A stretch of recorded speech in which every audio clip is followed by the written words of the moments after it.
మట్టే కదా ఏం చేసుకుంటారని అనుకుంటే పొరపాటే. మట్టితో కోట్ల రూపాయల్లో వ్యాపారం జరుగుతుంది అనటంలో ఏమాత్రం అతిశయోక్తి లేదు. అసైన్డ్ ప్రభుత్వ భూముల్లో తవ్వుకున్నోళ్లకు తవ్వుకున్నంత మట్టి అన్న చందంగా సాగుతోంది అక్రమ మట్టి వ్యాపారం. వికారాబాద్ జిల్లా పరిగి నియోజకవర్గంలో చీకటి పడితే చాలు అక్రమంగా మట్టి తవ్వకాలు జరిపి గుట్టలు సైతం సొరంగాలుగా మారుస్తున్నారు కొందరు అక్రమార్కులు. ఈ అక్రమ మట్టి తవ్వకాలు ప్రభుత్వ ప్రైవేట్ భూముల్లో జరుపుతుండటం గమనార్హం.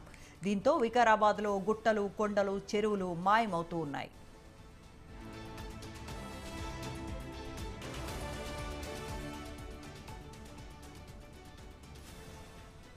ఈ మట్టిని నిబంధనలకు విరుద్ధంగా ఇతర ప్రాంతాలకు తరలిస్తూ ఒక్కో ట్రిప్పుకు 3,000 నుంచి 5,000 వరకు వసూలు చేస్తూ ప్రభుత్వ ఆదాయానికి గండి కొడుతున్నారు కొందరు అక్రమార్కులు. అయితే ఈ మట్టిని ఇష్టారాజ్యంగా తరలిస్తున్నా అధికారులు మాత్రం చూసి చూడనట్లు వ్యవహరిస్తున్నారు. అధికారం తమ చేతుల్లోనే ఉందనే ధీమాతో ఇష్టారాజ్యంగా అక్రమ మట్టి వ్యాపారాన్ని సాగిస్తున్నారు. ఇక పలువురు వ్యాపారులు 4-5 ఎకరాలకు నామ్కే వాస్తేగా అనుమతి పొంది వందల ఎకరాల్లో మట్టి తవ్వకాలు జరుపుతున్నారు. రెవెన్యూ, పోలీస్, మైనింగ్ శాఖ అధికారులతో అక్రమ వ్యాపారులు కుమ్మక్కై మట్టి తరలింపును నిరాటంకంగా కొనసాగిస్తున్నారు. దీంతో అధికారులంతా అధికార పార్టీ నేతలు చేసే అక్రమ మట్టి వ్యాపారానికి వత్తాసు పలుకుతున్నారనే ఆరోపణలు వినిపిస్తున్నాయి.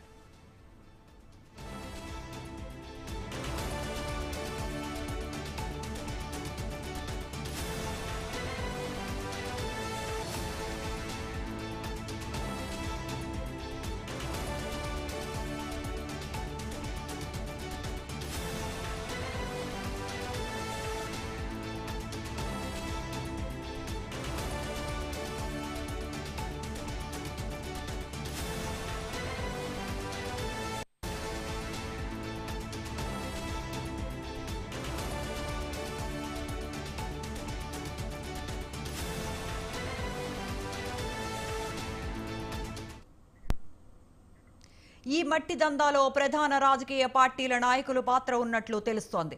ఈ మట్టి మాఫియాను అధికార పార్టీ నాయకులే ఎక్కువగా నడిపిస్తున్నారనే టాక్ వినిపిస్తోంది. మట్టి వ్యాపారులు ఇచ్చే డబ్బులతో సంబంధిత అధికారులు చూసి చూడనట్లు వ్యవహరిస్తున్నారన్న విమర్శలు లేకపోలేదు. మట్టి దందా పంచాయతీలను ప్రభుత్వ అధికారులే దగ్గరుండి మరీ సెటిల్మెంట్లు చేస్తుండటంపై పరిగి నియోజకవర్గంలో మట్టి వ్యాపారం చర్చనీయాంశంగా మారిందనే చెప్పవచ్చు. ఇదే అంశానికి సంబంధించిన ఫుల్ డీటెయిల్స్ మా కరెస్పాండెంట్ వేణు ఫోన్ లైన్ లో అందిస్తారు. Venu, good afternoon. Good afternoon. పరిగిలో యథేచ్ఛగా మట్టి దందా కొనసాగిస్తున్నటువంటి పరిస్థితి. ఇక రాత్రి అయిందంటే చాలు యథేచ్ఛగా ఈ మట్టి రవాణా చేస్తూ అక్రమ మట్టి వ్యాపారులు విజృంభిస్తున్నటువంటి పరిస్థితి. ముఖ్యంగా ఇటు అసైన్ ల్యాండ్స్ కానీ అలాగే ప్రైవేట్ ల్యాండ్స్ అయినా కానీ ఇక తవ్వుకున్నోళ్లకు తవ్వుకున్నంత చందంగా మారింది ఈ వికారాబాద్ జిల్లా పరిగి నియోజకవర్గంలో ఈ మట్టి వ్యాపారం. ఇక చీకటి పడిందంటే చాలు అక్రమంగా మట్టి తవ్వకాలు జరిపి గుట్టలుగా సైతం సొరంగాలుగా మారుస్తున్నటువంటి పరిస్థితి. ఈ అక్రమ మట్టి తవ్వకాలు ఇటు ప్రభుత్వ భూముల్లోనూ అలాగే ప్రైవేట్ భూముల్లో జరుపుతున్నారు. ఇంత జరుగుతున్నా కానీ చూడాల్సినటువంటి ఇటు మైనింగ్ అధికారులు కానీ అలాగే రెవెన్యూ అధికారులు కానీ ఎవరు కూడా స్పందించినటువంటి పరిస్థితి. ఇక రాత్రింబవళ్లు యథేచ్ఛగా మట్టి రవాణా కొనసాగిస్తూ అక్రమార్కులు మట్టి వ్యాపారులు ఎవరైతే ఉన్నారో వారందరూ కూడా కోర్టులు వెనుకేసుకుంటున్నటువంటి పరిస్థితి. ఒకవైపు ప్రభుత్వం శాఖలు కూడా స్పందించాల్సినటువంటి పరిస్థితుల్లో వారు కూడా తమకి ఏమీ పట్టనట్టుగా వ్యవహరిస్తున్నటువంటి పరిస్థితి ఉంది. ఒక్కొక్క ట్రిప్ కు 3 నుంచి 5,000 వరకు వసూలు చేస్తూ ప్రభుత్వ ఆదాయానికి గండి కొడుతున్నా కానీ ఇటు రెవెన్యూ వర్గాలు కానీ అలాగే మైనింగ్ డిపార్ట్మెంట్ కూడా పట్టించుకున్నటువంటి పరిస్థితి. ఒకవైపు ఏదైతే ఈ అక్రమ మట్టి తవ్వకాలు జరుగుతున్నాయో వాటిపై దృష్టి సారించాల్సినటువంటి రెవెన్యూ, పోలీస్, మైనింగ్ శాఖ అధికారులు ఈ అక్రమ వ్యాపారులతో కుమ్ముక్కై మట్టి తరలిస్తున్నట్టు కూడా బాహాటంగా ప్రజలు చర్చించుకున్నటువంటి పరిస్థితి ఉంది.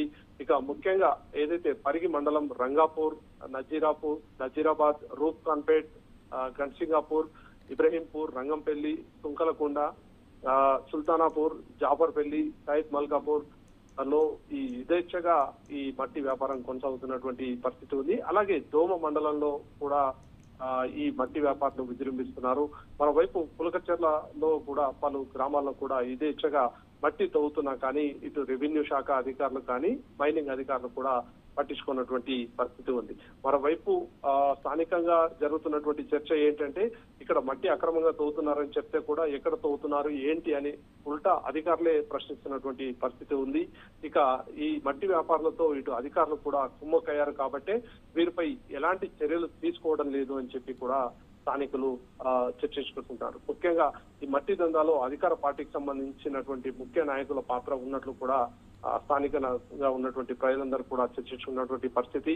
ఇక ఈ అక్రమ మట్టి వ్యాపారాన్ని అరికట్టాల్సి ఉందని చెప్పి కూడా రానున్న రోజుల్లో పర్యావరణాన్ని కాపాడాలంటే ఈ అక్రమ మట్టి వ్యాపారాన్ని ఖచ్చితంగా అడ్డుకోవాలని చెప్పి ఇటు పర్యావరణ ప్రేమికులు కూడా కోరుతున్నారు. ముఖ్యంగా ఏదైతే ఇటు ప్రభుత్వ ఆదాయానికి గండి కొడుతూ అక్రమంగా మట్టి తరలించడం వల్ల ఇటు భూమి కూడా ప్రకృతి సంబంధించి సమతుల్యత లోపిస్తుందని చెప్పి కూడా ఇటు ప్రకృతి ప్రేమికులు కూడా ఇటు ప్రభుత్వం ఖచ్చితంగా చర్యలు తీసుకోవాలని చెప్పి కోరుతున్నటువంటి పరిస్థితి ఉంది. Right Venu, thanks for the updates.